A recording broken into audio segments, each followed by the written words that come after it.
News with Gina. The news with Gina Grad.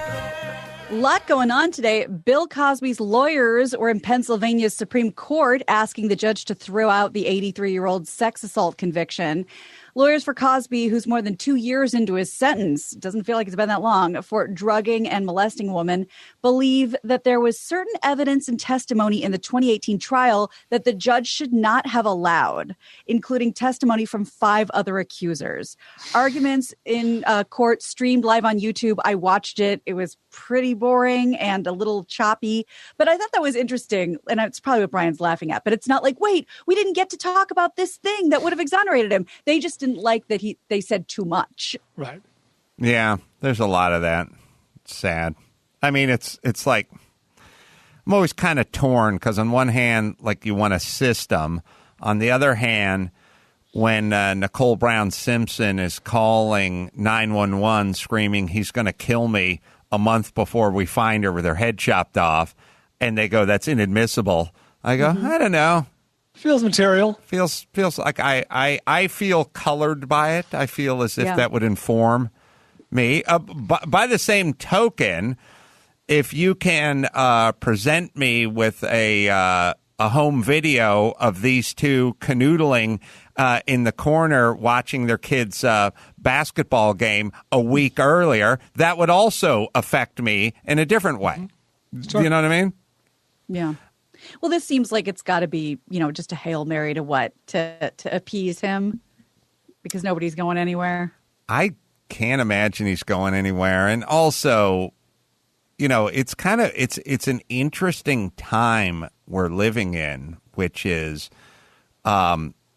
nobody can escape the social media and the public opinion.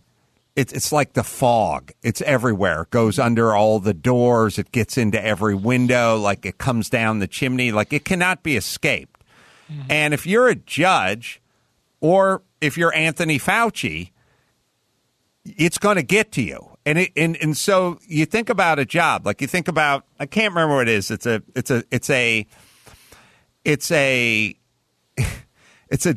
a thing that drives Mark Geragos insane, which is the judge that was up north that I think presided over the case of the Stanford or Cal kind of date rape thing. Like the chick was overserved and kind of passed out, and then some guy came up on her, and I'm not sure. I don't know if he raped her or what he was doing. I don't know if there was intercourse or I don't know what he did. He sexually assaulted her. And then the judge on the case said, well, here's the mandatory minimums or whatever as prescribed by the judicial whatever. And he gave it to the guy and they didn't like it. The crowd didn't like it. The media didn't like it. The social media didn't like it. The fog didn't like it. And that guy got fucking run out. And then I think he ended up getting kicked out of his tennis club and stuff now. And it's like when they were interviewing or when Fauci was in front of Congress 5 months ago and Jim Jordan was saying, all gatherings, football games, churches, gatherings, outdoor, indoor gatherings, bad. Right. What about protests with Black Lives Matter? And he's like, It's like, well, what about it? That's a gathering. I can't. Well, that's the fog. That's the social media. He doesn't want to get fucking yelled at. So it has penetrated judges and health directors and everybody. It's affected everyone, and it's going to color the decision making. Fauci's going to say something different because he doesn't want to deal with the fucking mob out there. And if you're the judge and you're going to be the one that's going to free Bill Cosby, you got to think long and hard about that, regardless of whatever technicalities or information coming. You're going to be that guy now. That's going to be you. And that decision will be around longer than Bill Cosby will. I mean, he's 83 years old. Right. Yeah. Who is that judge that Geragos always gets rip shit about this guy because they ran him out of his job as a judge and Then he tried to get a job as a tennis pro, I think, at a country club, and they ran him out of that one too. Right? So, all right, now that guy's got colleagues, right? So the next time a case comes around that involves date rape, and you gotta preside over that, are you going to be thinking about being run out of your fucking livelihood?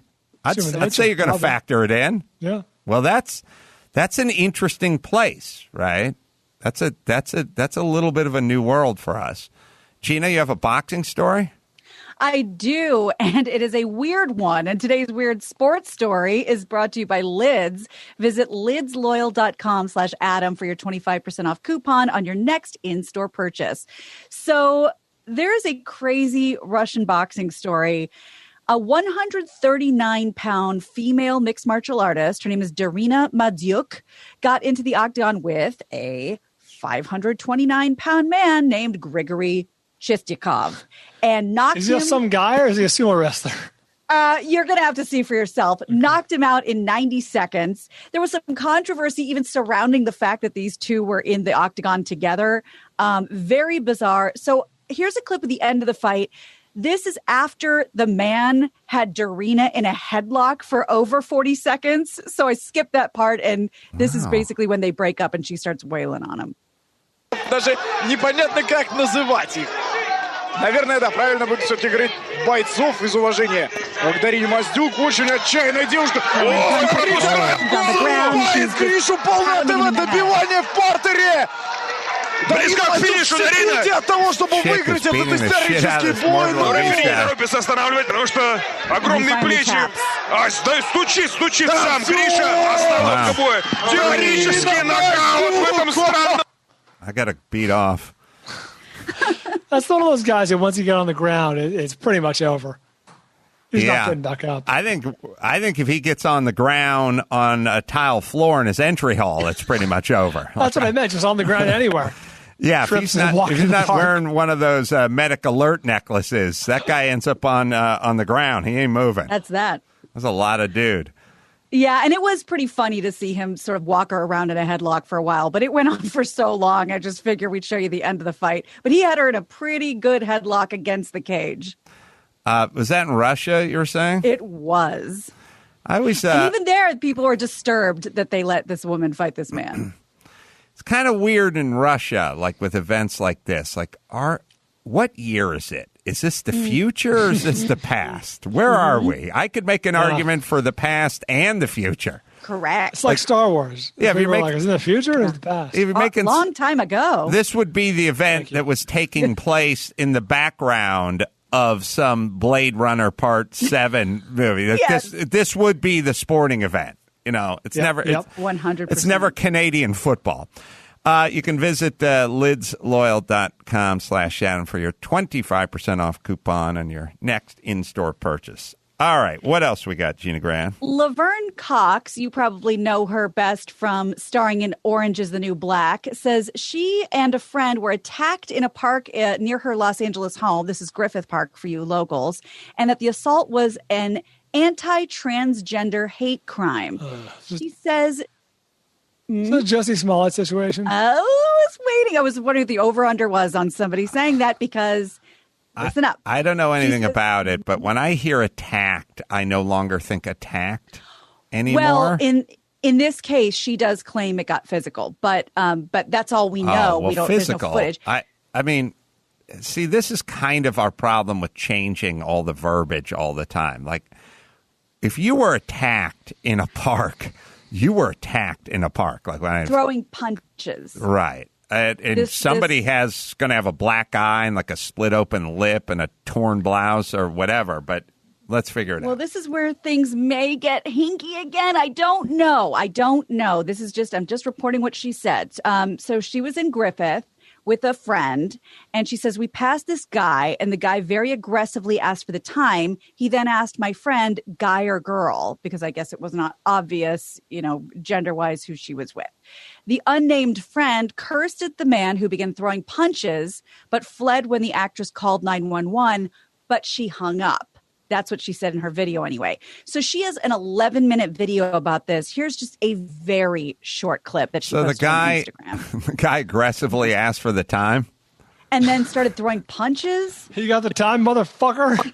Well, basically, she said, hey, what time is it? In whatever way he said it, and they gave him the time, and then he looked at the friend and said, guy or girl? The friend said, fuck off, and then the guy started throwing punches. To be fair to him, when you get the time, you got to know whether it's from a man or a woman, because women are late all the time, you know? Add 10 minutes. Yeah. So you got to add 10 minutes. So that's a factor. It's good science. I would also argue if you're wandering through Griffith Park on any given day, you don't need to know what time it is. Like, I got to make that board of directors meeting coming up in, I got to be out in Century City. Got to go to the penthouse. It's a shareholders thing. I got to be there by 11 p.m. Yeah. Sorry. Well, here's a snippet of the video. It was just really, really weird. And like, I'm having these moments of like, should I have like recorded him? Should I have like, this is all like, and when this stuff happens, it's so quick and it's just like,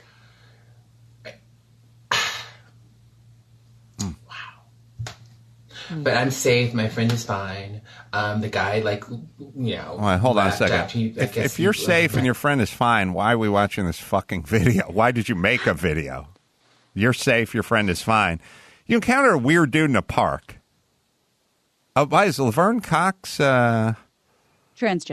Oh, okay. Born a man and identifies as a woman. Okay, here we go. Sorry, we'll continue. The guy, like, you know, laughed after I guess my friend de-escalated it. Thank you so much. I always said thank you to my friend. By telling him to fuck off? Keep him anonymous.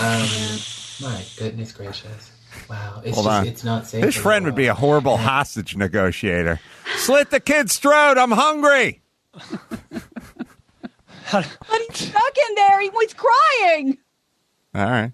De-escalation. All right. Is this psych? Wow. It's not safe in the world. And I don't like to think about that a lot, but it is the truth. It's the truth, and it's not safe if you're a trans person, obviously. How does one know this person's a trans person? They seem to be a pretty good-looking female. I was going to say, to Laverne's credit, if you have to ask, good for her. Yeah, I mean, it's just there's so much of this going on where it's like they were against a trans person or against the black person or against the Hispanic woman or something. It's like a lot of these people, I wouldn't know your nationality. Like, there's a lot of sort of middle-aged women who kind of do their hair up in the same way. I would have no idea if you're Hispanic or Middle Eastern or black, like a lot of it. And if you're doing a very nice job, especially at the park, especially with some dude who was probably, you know, a couple of sheets to the wind, you know, or had fentanyl in him or whatever the fuck it was, I don't know how you would know that was a transgendered person. I don't think you would. We don't know about this person friend she was with. And again, you know, we talked about this when it happened. How are we to say, you know, we're going to look at every story now with a, thank you, Jesse. Yes. Today, Ellen Paige announced she's transgender. Oh, sorry. Chris didn't know. Kill Chris. Sorry. Go ahead. Wait, what? Good producing instincts. Yeah. Ellen Paige. Go ahead, It was not Gina. in the news you sent me today. Because it broke right after I sent it to you. It didn't have any elements to it, so I didn't think I had to send it to you. No reason to kill me. Hey, Now Chris, Elliot. just because I saw it on TMZ last night, keep track of that auction that's coming up with the Cruise Top Gun helmet and stuff. Okay. I can't remember when that thing's going off, but we should keep after that. Sorry, Ellen Paige. Ellen is now Elliot. Mm-hmm. And hard to know how to describe because Elliot says they are transgender and identify as non-binary, but use the pronouns he and they. So I'm in a little bit of a corn maze on how to refer to Elliot. So I will just say Elliot. And Paige asked for Paige. They did a long statement online, and part of it asked for patience right now. Paige says, despite feeling profoundly happy and knowing how much privilege I carry, I'm also scared. I'm scared of the invasiveness, the hate, the jokes, and the violence. She's Griffith Park, too. That's right. I don't know. Then maybe if you're scared of repercussions, then why are you announcing it? Like, why not just get on with your life? A lot of too many proclamations. I've noticed. Like, if you're transitioning, then transition. I feel, but she's a public figure. I guess people would want to know. I don't know. She worked much recently. What's some of the more recent stuff? She's in a show that I do not watch called The Umbrella Academy. Yes. Oh, that. Mm-hmm. And X-Men, Juno. What was the big one? Inception. Thank you. Has it been 10 years since Juno? Oh, well more than that. More? That's crazy. Juno is like 04-ish. It's funny because in my old dude mind, Juno feels like a newish movie to me. Not new, 07. But it doesn't feel new to me, but it's amongst the newish movies in my old guy head. All right. So, but I think, as you talk about control the language, this is a very interesting one because, like I said, if you consider yourself transgender and non-binary and want to use the pronoun preferences he and they, then that's confusing. Casting a wide net. Yeah. I'll do my best. Like Prince used to go by the artist formerly known as Prince. Could we just do the artist formerly known as Ellen Paige? I'd be down with that. Yeah. The Ellen formerly known as Paige. This stuff is... Sorry, Chris, I didn't mean to yell at you. It's so fucking stifling. Like, you just go, I wouldn't know what to say. I'd be scared to discuss Elliot Paige. Like, I'd be scared to bring it up. I'd be scared to talk in front of him. And it's this weird kind of a language control which ends up stifling people. It's up there with giving your kid a bizarre name that no one can pronounce. It's up there with with putting all your pronouns out there, and everyone's got something different, and now everyone's on eggshells, and the next thing you know, everyone's scared to talk. What else we got, Gina Grant? Well, before we move on from that, a quick piece of trivia that, I guess you could call it stunt casting, but it was perfect. If I'm not mistaken, I don't know if any of you ever watched even a single episode of Orange is the New Black. I like the first couple episodes. I haven't watched it in a while. But when they were showing everyone's backstory and they showed Laverne Cox's backstory as a man, that I was like, damn, okay, so she does full drag, I guess, because that is obviously her in this, recreation backstory, whatever. No, Laverne Cox has a twin brother, and they hired the twin to play her former self on the show. And I remember being very intrigued by that. Yeah. It's a good idea. It's Forrest Gump-esque. It was Tom Hanks' brother who did the running scenes. I'm almost positive. Really? I never heard that. Me either. Unless I'm remembering something wrong, which is totally possible. I have a brain tumor. Chris, look that up. I'm pretty sure that there were some exterior long shots of Forrest running that were his brother. Wow. That is correct. Pretty sure. That's correct. Wow. I'm back. Did not know that. Jim Hanks. Let's recreate that conversation. I'll be Brian, you be Jim Hanks. I'll be Tom Hanks. Hey, Tommy, what's happening? I'm just here on the set working on one of my many, many, many, many films. How's that school play going you're directing? Oh, really well. The kids, it's a little choppy. They're 14 after all, but coming together. Man of La Mancha's.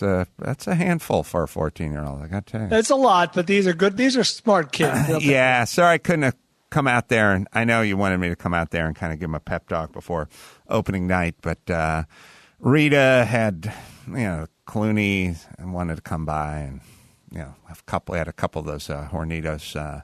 What did we have? We had a couple of those tequilas. Casamigos. Oh, I got so buzzed. So smooth. I forgot. Yeah. How's the Herbalife treating you? Is that good? You making some cash? Moving some units. It's breaking even. You got to pay in, obviously, for the product. But I think as more and more of my contacts, or clients, as we call them, spread the word, I'll be above water in no time. How are your joints? Much improved. Much improved. You know how stiff I was. Yeah, I know. After that skiing thing. You never paid me back for that vacation, by the way. But anyway, that's not why I called. A gift. Okay. Not everything you get on Christmas Day in an envelope is a gift per se, but that may be on my assistant. Maybe I didn't have Gerald make it clear. Okay. Anyway, So your joints are good? Yeah, indeed. Yeah, lubricated. Yeah, moving good. Yeah, look at that. Back to the same form you had when you set the state 440 championship in high school? Well, I don't know about that, but I can run a little bit. I can get on the road. Well, listen, in the past, I've kicked down a little cash for you for running errands for me and Rita, of course. Have I mentioned how much I appreciate that? Well, now I got a role for you. And No it's a kidding. big movie. Wow. Very important on-screen role. I'm honored. I can't wait to hear more about it. Is it a role I'm going to have to prepare for, or stretch out in the morning? How are your acting chops these days? as good as ever? You take that for what it's worth. Okay, got it. That's what I thought. Will do. All right. Do you have those dolphin shorts and those Nikes I bought you in 1982? Prized possession. Of course I do. Why don't you bust those out of the humidifier and just come meet us out on the set? We're shooting out in Louisiana. Does this have something to do with the role? It's got something to do with the run. Okay. There's a lot of sprinting in this movie. It's like a Chariots of Fire kind of remake situation?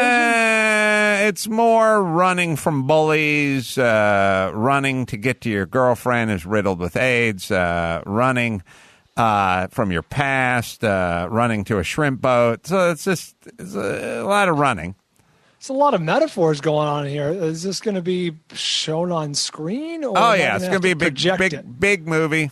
Okay, Big movie. And speaking of running, I need to run lines. You understand what I'm saying? Yeah, no, I understand. I assume maybe we can run them together. Do we share any scenes? You wear my clothes. In the same scene, we're like matching. We're twins. That'll work. No. I give you my clothes. We're not the same. You know you've always wanted to be me. I don't know if that's necessary. Come on now. All right. You got me. You're going to get your chance. And happy day. We're going to give you $65 a mile. I don't want to run errands. I mean, I don't really. No. We'll be filming you. We'll be filming you. Just be running your ass off. Is this for behind the scenes, featurette about the making of the movie? You always been talking about dropping that last 15. It's all years, hanging around here for the last 10 years. You're gonna come home as an Ethiopian. Wow. Yeah. All right. I'm gonna send you a coach one-way ticket on Spirit Airline to land out in Louisiana Tuesday. One way? How am I going to get home? Well, you run. What's that, Rita? Oh, Clooney's here again. All right, I got to roll. We got to drink the Casamigos. All right, good talking to you, bro. Yeah, adios. End scene. Thank you. Tom Hanks can't be a dick. That's the problem with that recreation. Oh, wow. Wow. Picture on screen of Jim and Tom. They are this. Uncanny. I mean, the picture's old, but they're the same dude, right? Yeah, and that would have Jim been around. Yeah. Jim also does voice work for Tom. He does Woody in for toys and video games. Really? Toy Story, I've heard him several times. Yeah. Mm-hmm. Sloppy seconds, Tom. Not a bad job. This is like your cyber Adam. When you don't want to do the gig. Ryan, what are you going to do about that? There was a guy who got really famous for doing just Eddie Murphy as the donkey in the whole Shrek franchise for McDonald's. Oh, really? Cartoons. Yeah, there's a market for that. If Eddie Murphy doesn't want to do it, there's somebody else that can pick it up easily.